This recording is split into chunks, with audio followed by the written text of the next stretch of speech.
One day, a few years ago, I ran into a friend of mine that I hadn't seen in a while. We talked for a little while, and she eventually asked me about my love life. Well, I knew what she was asking me. And any other time, I would have said, "Oh, girl, I'm still single." But at that moment, something clicked. While I was not in a romantic relationship, my life was certainly not void of love. There's an abundance of ways that my heart, soul, and life are full of and overflowing with love. Welcome to The Love Life.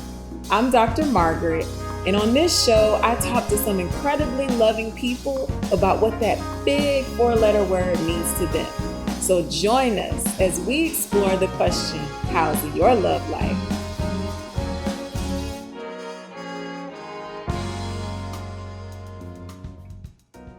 Welcome to The Love Life. I'm Dr. Margaret, and I'm so excited about today's episode. You know, in her book, The Body is Not an Apology, Sonia Renee Taylor offers a statement for our radical reflection. She says, all our body rules are made up. And the more and more I've learned how to love and how to take care of myself, including my body, the more and more I understand the truth of that statement. Because for as long as I can remember, I've actually hated how much attention we place on the aesthetics of bodies as a measure of someone's beauty or overall health and vitality. Whole industries thrive off of us hating ourselves as we are. And they essentially shame us into accepting particular images as the goal. However, there's no one prescribed way to look or to be healthy. And my guest today is someone who knows this very well. Dr. Brittney Cofield-Poole is a community psychologist. She's a wellness advocate, a certified yoga teacher, a rest warrior, a self-proclaimed rest warrior, and the founder of Yaa Wellness Collective. And Brittney is my friend. She's also my sister, and we have these conversations all the time. And I'm really excited to bring her onto The Love Life to have this conversation with me. Brittney wants to grow mindful communities that advocate for rest. So I like to welcome to The Love Life, Dr. Brittney Cofield-Poole. Hey, Brittney. Hey, Margaret. How are you, friend? I'm doing good. Thank you for having me. I feel so official. You know that I've always wanted to be your gal. So I feel like this is the moment I've been waiting for. You are official and you look lovely. Doesn't she, everyone? Get some DMs off of this girl. I mean, they're open. Slide right through. Y'all are in for a treat. This is our relationship. This is how we talk to each other. We're just inviting you into it today. Welcome to the awkward and the beautiful. So, I've introduced you. I'd love for you to share any more that I may have missed, anything else by way of introduction. And then I want you to tell us, how's your love life? Ooh, introduction. You do such a fantastic job that I don't know what else to add, but let's see. I am the granddaughter of Alice, the daughter of Kelly. I am a child of the Midwest, but the South somehow captured my heart, and I've left and come back to the Bull City, and I'm happy that I'm here. But other than that, I think you captured it beautifully. You made me sound really awesome. And you are. I'm going to need to take you with me to announce my life for everything that I do. Yeah, going forward. Yes. So, Brittney, how's your love life? My love life is full. It is. I sit and I reflect on that often. And I think love encompasses so many things. It's more than romantic love. It's chosen family. It's biological family. It's the community that you build and work with and live in. And I have such a rich community around me that shows up for me in ways that is not baseline. You and I have talked about this. Like, there are people who live in worlds where there aren't a lot of people they can trust. where it feels like a big ask to get support. And I've never felt that with the people in my life. They've always wanted to see me win and always find ways to help push me along, even when I don't have the momentum to do it for myself. So my love life is very full. It is. Beautiful. And I'm happy to be a part of it. You are. You know that I'm obsessed, and I'll just leave it there because I'm obsessed with Okay. you. Okay, let's talk about that later. Let's talk about that later. So let's get into this conversation. All right. So, you and I talk a lot about wellness. We talk a lot about being well. We talk about what it looks like to be well. I Mhm, want to focus our conversation today a little bit on the body.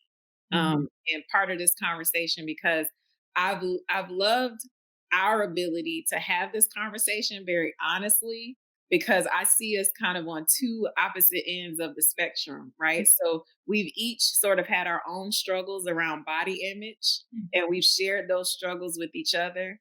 And, for me, I struggled for a long time, wanted to be slimmer, envious of people who can regularly eat sugar and junk food and never gain weight, because there was always this idea that if you have a larger body, that you're unhealthy in some way. And I remember being upset about it because I would look at people who were slim and I'd see like how they were eating and they're treating their bodies like, a garbage can, to quote a friend of mine. And they would never, you would look at them and you would think, oh, they're healthy because they're slim.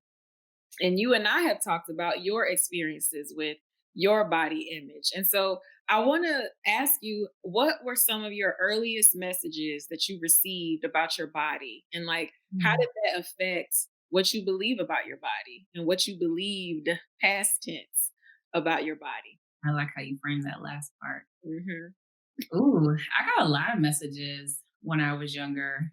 I don't know, like I knew this question was coming, but it's always such a layered thing for me to talk about because some of the things you think that no longer affect you bubble to the surface. So one of them, colorism. Oh man, that's probably the one out of every aspect of my body that has been such a deep seated wrestling kind of relationship I've had. And so when I was younger, I obviously my skin color was not a source of joy for me. It was something that I was relentlessly teased about, and I'm sure a lot of chocolate women and men, chocolate people in general, will echo the same sentiment that they experienced the most unsavory things said to them for people that look like them. And we know where the roots of that comes from, so we don't have to dig into that in this conversation today. But it was something that I struggled with all the way up until college probably, where I just did not feel beautiful because I didn't feel like I met that ideal fair skin, Eurocentric hair, features, all those things. And eventually, I would say it probably was grad school when I began to really accept myself. I want to say I attribute that to a trip to Ghana, West Africa as well. And being somewhere where everywhere I went, we went with a group of probably 10 or 15 people. Everywhere I went, the assumption was that I was from there, from locals, and it was amazing. That was the first time I felt like accepted for myself and felt beautiful because the people who looked like me thought I was precious, thought that I belonged, and told me that I did. People would walk up to me speaking in Tweet, and I'm like, I am American. And they're like, oh, okay, cool. So your family didn't teach you your native language. Welcome home. And I'm like, oh, but pause. I'm a product of slavery, so I don't actually know if this is my home. And they were like, but what's that thing on your face? And so you can't probably see it from these cameras, but I have a scar on the top of my left cheek that I've had since I was a child, and it looks just like the scars that you would see in a lot of like ritualistic body modification in West Africa, and it's in the perfect spot. And so people would point to that and say, "Well, where'd that come from?" So it took leaving home and going home for me to fall in love fully with myself as is. What other things? I've always gotten messages. I'm slim. I've been slim my whole life. And I have no problems with my body. It is as it's perfect as is every day, today, tomorrow.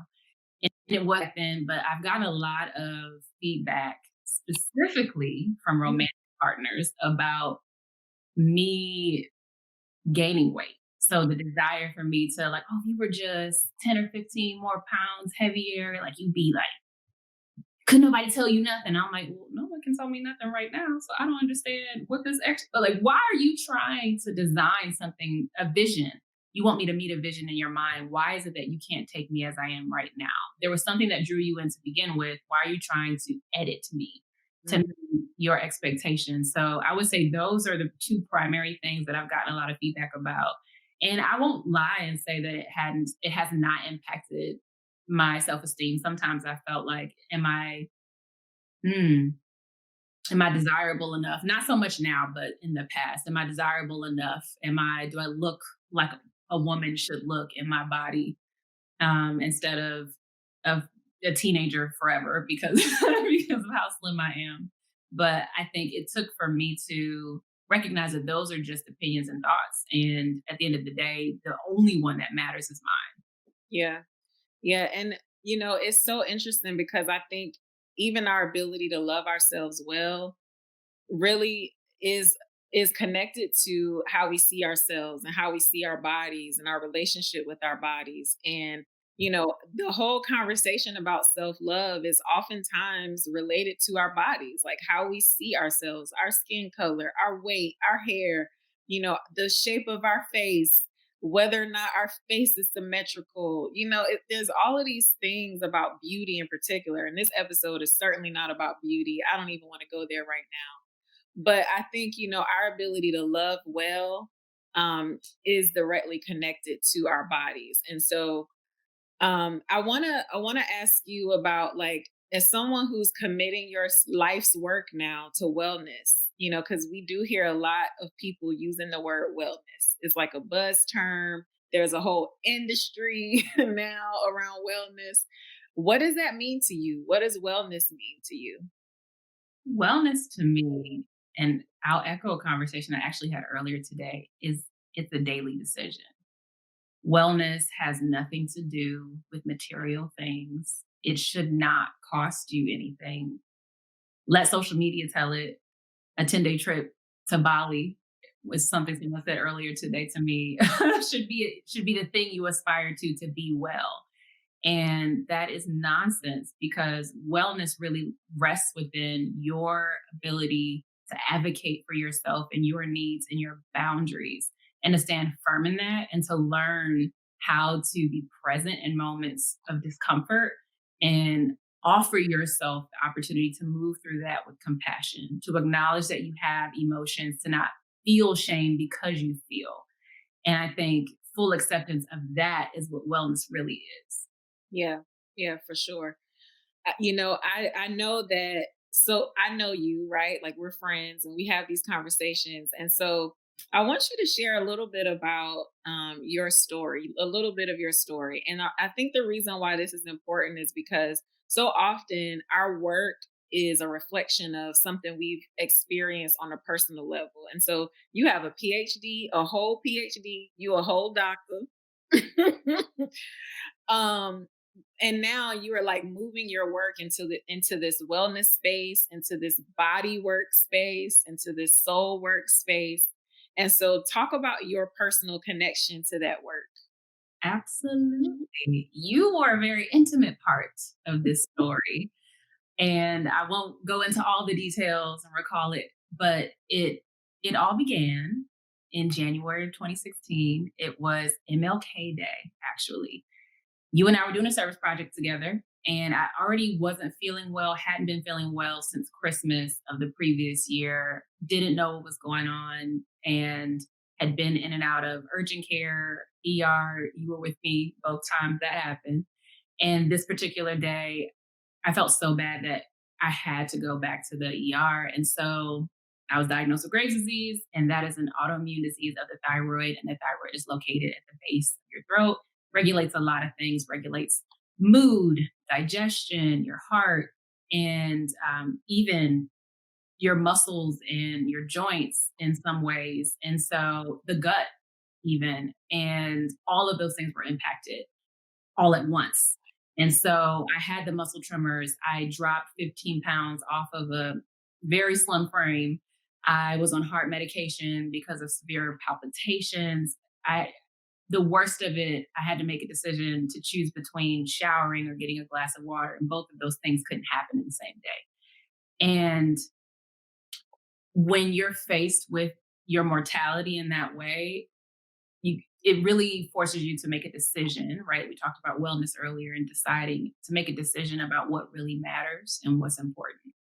And I vowed that I would be more dedicated to holistic wellness and not just changing my diet, but really listening to my body, because it was listening to my body that saved my life. There's a lot of times that we notice that something's happening and we ignore it, we ignore it until our body is screaming at us and it lays us out. Yep. And I'm glad I didn't get to that point. And I said, no, I won't ever get close to that again. And so when it came time to me to figure out a way to safely move my body and to get strength back, yoga is what I stepped into. And it started with a DVD. Yoga Works DVD. It was a 20-minute morning practice and a 10-minute night practice. And I did that. And what I liked about it is that I could show up to it without any expectations to have to perform. There were no expectations to achieve any specific level. It was really just about what can I do in this moment, and whatever I can do is enough. And I talk a lot about how yoga is a practice of compassion, that we bring a different body with us to the mat every time we practice, and every body we bring is perfect as is. And that yoga is so expansive that if you want it to be fitness focused, it can be. If you want it to be rest centric, it can be. If you literally want it to be a practice of breath work, if you sit there for an hour and breathe on your mat, you will have done yoga. It's about the intention behind it. And in fact, the breath is the power source behind the practice, because without breath, we don't have one. And so that is my journey to yoga. And it was years between that moment and my being certified as a teacher. I had no plans of being an entrepreneur, but the universe had plans. And so when you go through yoga teacher training, it's almost kind of like a form of therapy, and everything you think makes sense in your life falls away, because it's really things that are not productive to who you're becoming. And so I had a relationship fall away, I had a job fall away, and then I fell into my purpose, and all of these light bulbs came on. And I said, wow, I had this Ph.D. in community psychology. I never wanted to go into academia, but I wasn't quite sure how to make that work for who I was. And then after all those things happened and training was over, I was like, oh, this is what it was all for. Bringing people together in a community of rest, which is something we don't get enough of. None of us do. And that is really what the foundation of Yaa Wellness Collective is all about, is creating communities where we're prioritizing resting intentionally. And the intention part is the most important piece, because you've got to decide that it matters for you.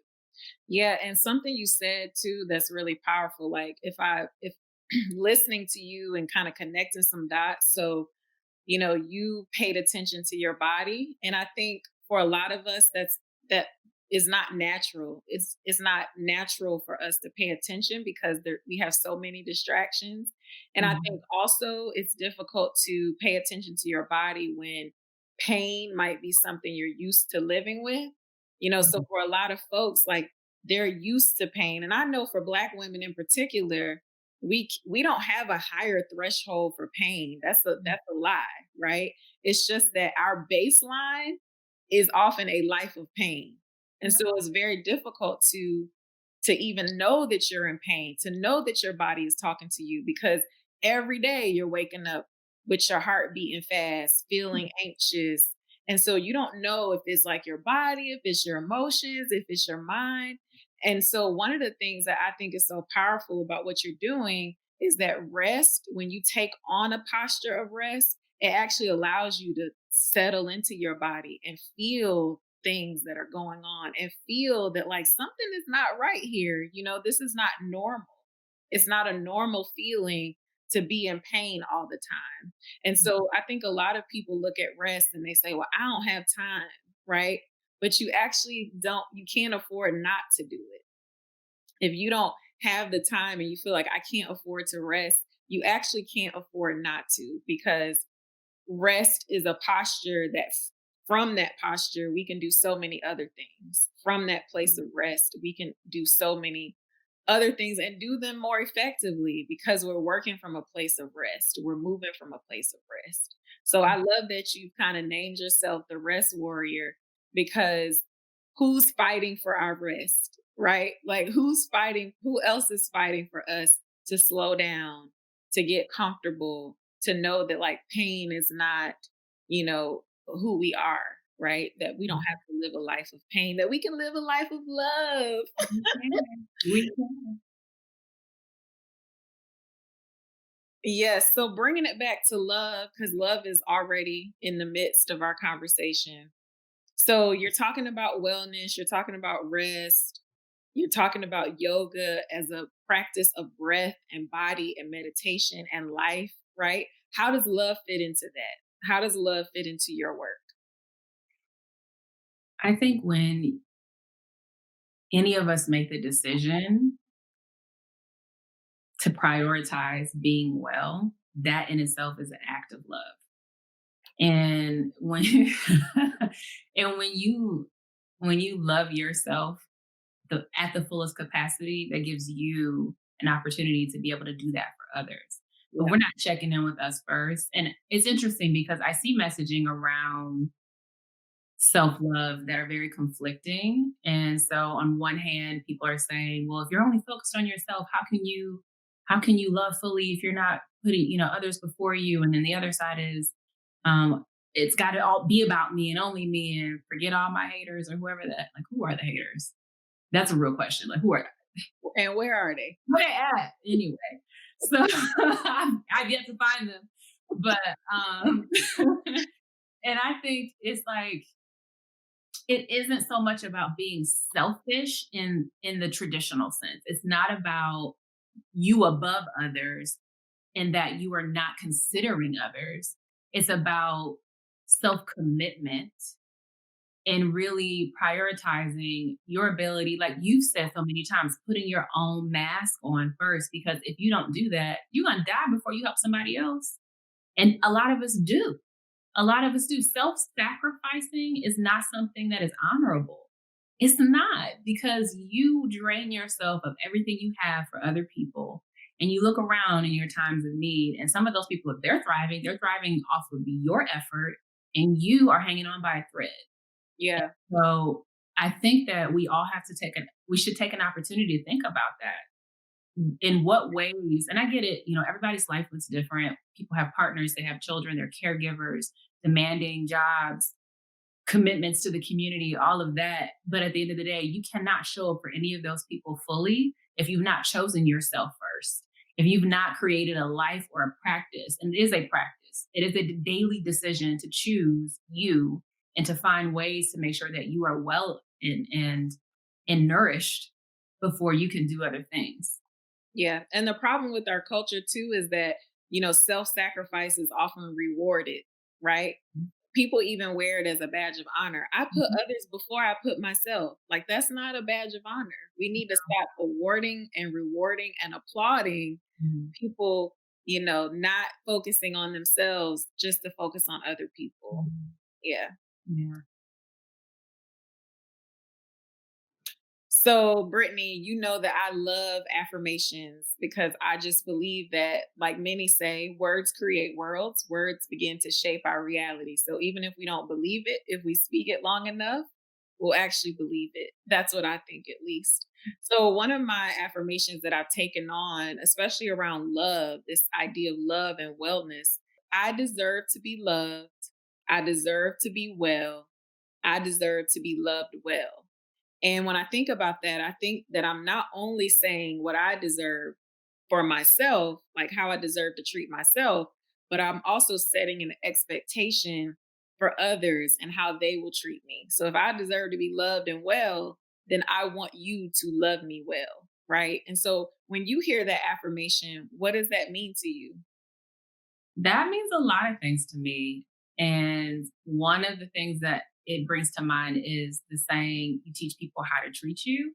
And so I feel like self love in itself is an act in really maintaining your own boundaries and then teaching people about your boundaries, which in turn can teach them how to maintain their own. Does that make sense? So there's like a ripple effect happening here. If I am standing firm in my practice to be well, to say no, to mean it, to really communicate about where I am, then I'm also showing you that you also deserve the same thing.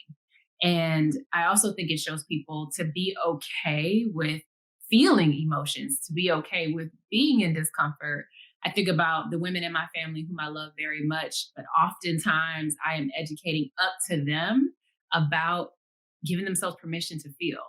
And I shared an anecdote in another conversation earlier about how sometimes I'll hear the sentiment, don't let it get to you. And as I've said before, if you want to see me lose it, one of the ways that I will pop off is if you tell me not to let it get to me, because I have worked so hard to build a relationship with my emotions.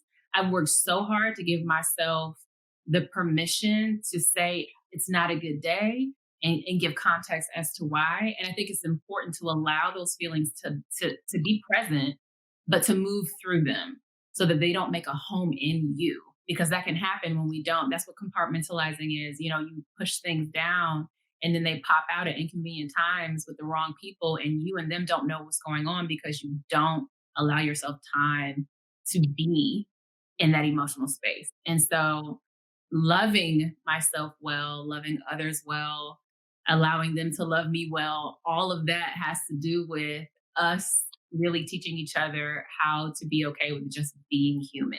Yeah. Yeah. And I think one of the biggest things about being human is understanding what we need, you know? And like you're saying, one of the things you need is to be able to feel all the feelings, right? To be able to be human in a moment and not move through an emotion quickly. And you know this about me, and this is something I laugh about all the time. Like I feel my feelings, I just don't emote. That is the difference, because you've seen me emote. Because when I emote, it is obvious and loud and And you know, hilarious sometimes. Quite entertaining, by the way. So, Brittany, one of the things I think is so important with living a love life and cultivating a love life, especially when we think about wellness, is to understand what we need. And as a Black woman, I think it's really hard sometimes to sit with that question. What do I need and what mhm, do I want? mhm. So I'm not going to ask you what you need or what you want. I want to ask you, how are you figuring that out? What are the practices that you're taking on to really understand and sit with what Brittany needs, what Brittany wants? I started sweating slightly when I thought you were going to ask me that question. I just want to be clear. Because I So know you. I was like, please don't. A practice was very helpful to me that has carried me through probably the last 2 years, journaling. So and I am not a journaler every day. Anytime I try to do something routine, it just doesn't work. My brain refuses it. But when I feel like my emotions are bubbling at the surface and I can't quite put them away somewhere or process them in the moment, journaling is very helpful. And it is also a great thing to look back to see your growth. And in doing so, I can see what I've needed in the past. And is that still present now? And is that something that I should continue to focus on? Or is it an opportunity for me to see, wow, I've grown out of that, I've evolved away from that, I'm in a new space. So I would recommend journaling, and only when you feel like it. I actually have a rule that I only write one page at a time. I will journal and I will say all the thoughts that I can in one page. And when that page is at the end, I'm done. And I don't come back to it until I organically feel like I need to put something on paper. So that to me is a great way to check in with your needs and to watch your growth and how you learn to address them, because journaling also helps you hold yourself accountable to what you say you need and areas that you want to push yourself to grow in. Yeah, that just made me think about something. So I journal as well, and I've been a journaler for years. I started journaling, I think, in middle school, like sixth grade, my little sixth grade feelings. Me And I just realized, like, that's how I emote. I emote on the page.